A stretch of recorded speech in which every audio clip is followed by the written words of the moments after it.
Well, I've got a couple of my mum's recipes in the book, and so the one that's particularly special and a huge achievement, I feel, is the custard chiffon cake.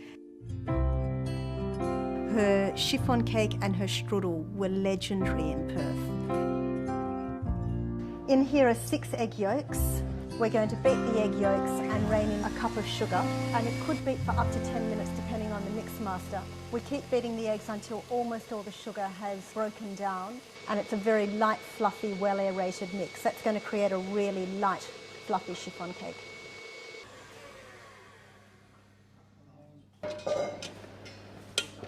It's a gorgeous pale lemony colour.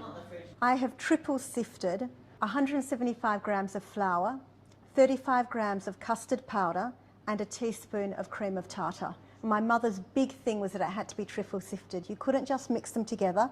They had to be really well amalgamated before they go into the cake. 1/3 of a cup of vegetable oil and 2/3 of a cup of warm water. I always channel my mother when I'm making this cake, and I do it her way. So her way was to put in the liquid mix and the flour simultaneously. Doing it on a very low speed so that the flour doesn't go tough. You don't want to activate the glutens. Till it's just mixed.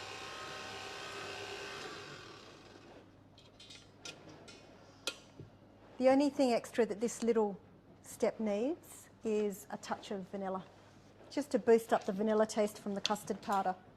So I'll just give that a really quick mix. It was her secret recipe. I think the recipe is about 50 years old, and it had never been allowed to go to anyone.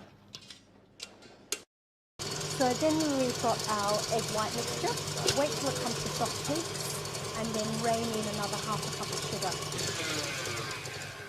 Give that a little check. There we go.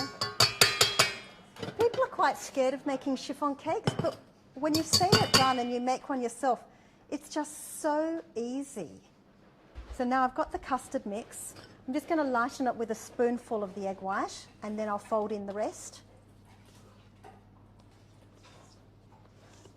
Don't you love those colours? Ribbons of white going through the yellow.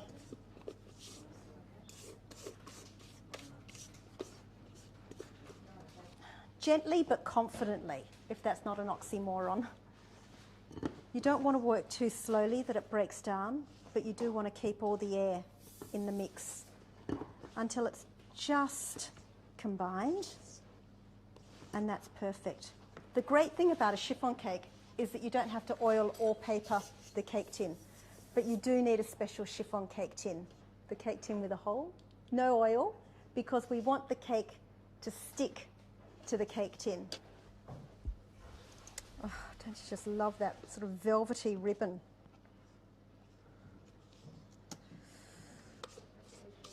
Cake's good, too good to leave any of it in the bowl.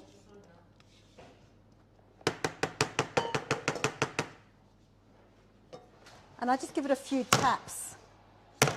Get rid of any really big bubbles. A chiffon cake is very, very light and airy, and the trick to keeping it light and airy is to invert it as soon as it comes out of the oven. It stays upside down until it's cool, and that's how it keeps all that height and airiness. So now when I take it out, we take a knife and we just cut it out of the cake tin. And there's our cake. And then you take the knife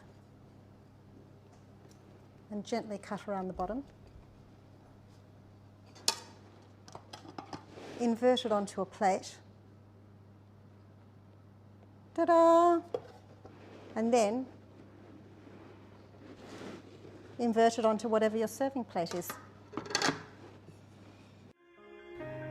It's such an amazing feeling to know that she's not here, but she's living on through her food.